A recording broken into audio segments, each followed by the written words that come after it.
Folks, welcome back to the channel. We need to have a serious conversation about today's story. The orange idiot's feverish dreams about an annexation of Canada is far more serious than most of us have ever thought. The Wall Street Journal just dropped a bombshell. The magazine reported, based on Canada's CSIS and other intelligence agencies, confirms that the US administration has a real documented plan to pressure Canada into becoming the 51st state. My friends, today I'm pulling back the curtain on this developing story, and I show you that this isn't just gossip or negotiation tactic. This is a coordinated campaign. I'm breaking this down for you into 4 parts. First, the threat.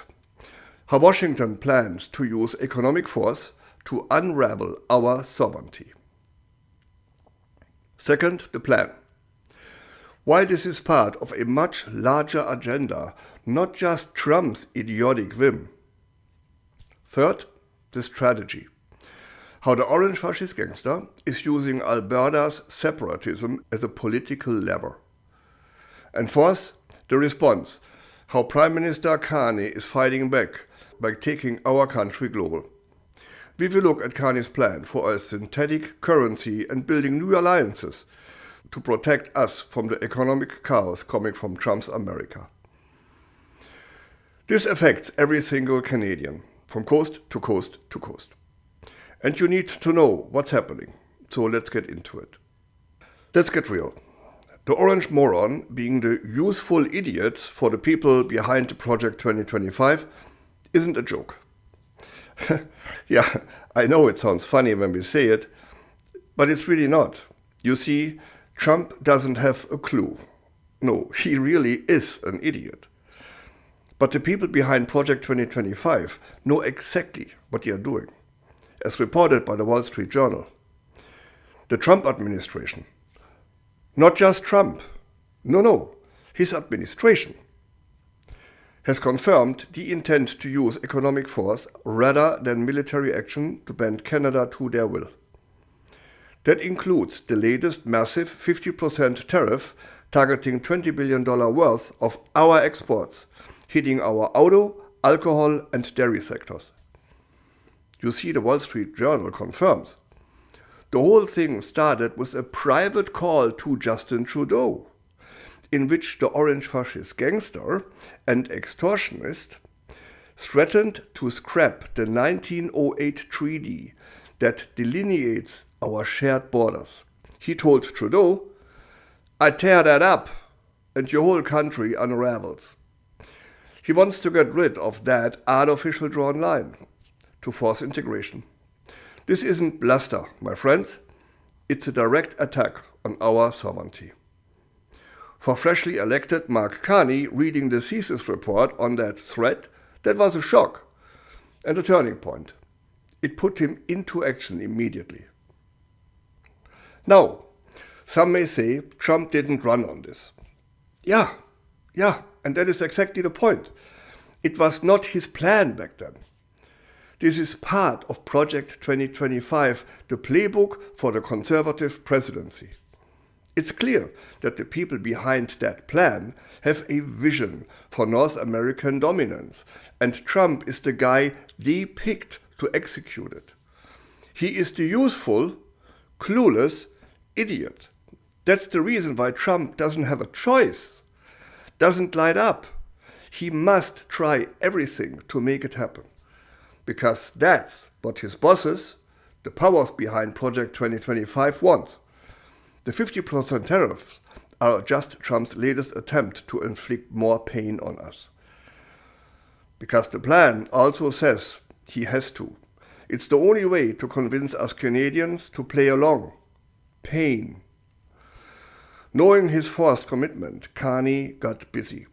He flew to the EU, using them to reduce that trade reliance on the US, reduce dependence on American software and military systems, and build independent European infrastructure. He also proposed the creation of a synthetic hegemonic currency, a digital reserve backed by a basket of currencies to help countries avoid the domineering influence of the US dollar. Here's where the strategy really gets sneaky.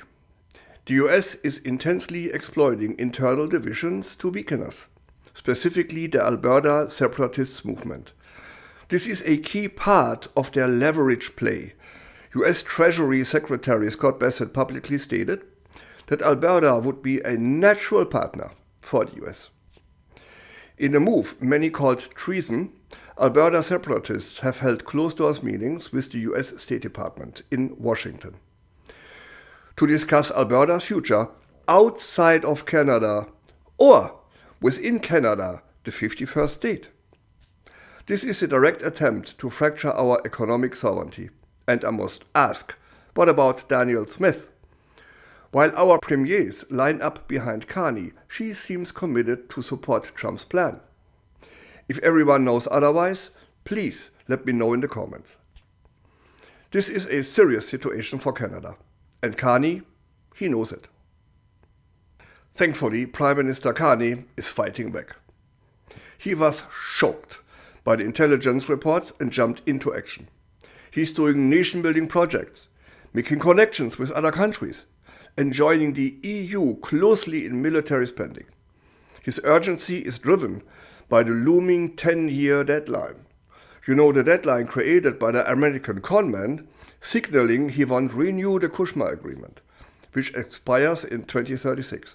Mark Carney is doing what he can, and we Canadians must support his administration's effort.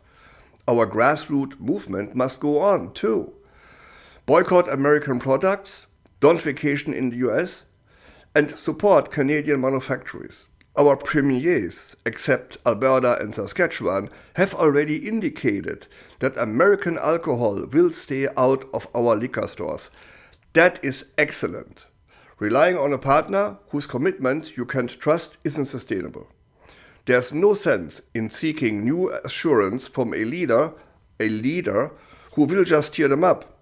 It seems after the Wall Street Journal report, opposition parties, even including Albertan separatists, are finally shifting focus towards national unity.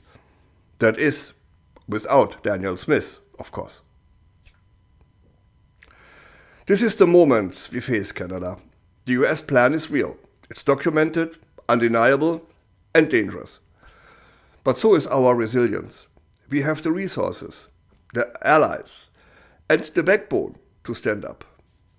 That being said, I don't think there is a person in the world with some amount of intelligence that gets up in the morning saying, yeah, today I'm going to take my gun and I shoot myself in the foot. I think that will really enhance my life. No, only a complete moron would do that. You know, a person with an intelligence level of a squeezed lemon. And I think our Maple Magas would, on a good day, perhaps be able to reach that level. Those are the people that really think admiring the orange conman would give them any benefit. You know, those are the people that put those stickers on their truck. Enough said. We need to show the world that Canada is not for sale. It starts with your wallet. Look at the label. Buy Canadian. Don't travel to the US for vacations. There's a whole world of incredible places to explore right here at home. Spread this video. Let your friends and families know what's at stake. Now, I want to hear from you. What do you think about Danielle Smith's cozy relationship with the Trump administration?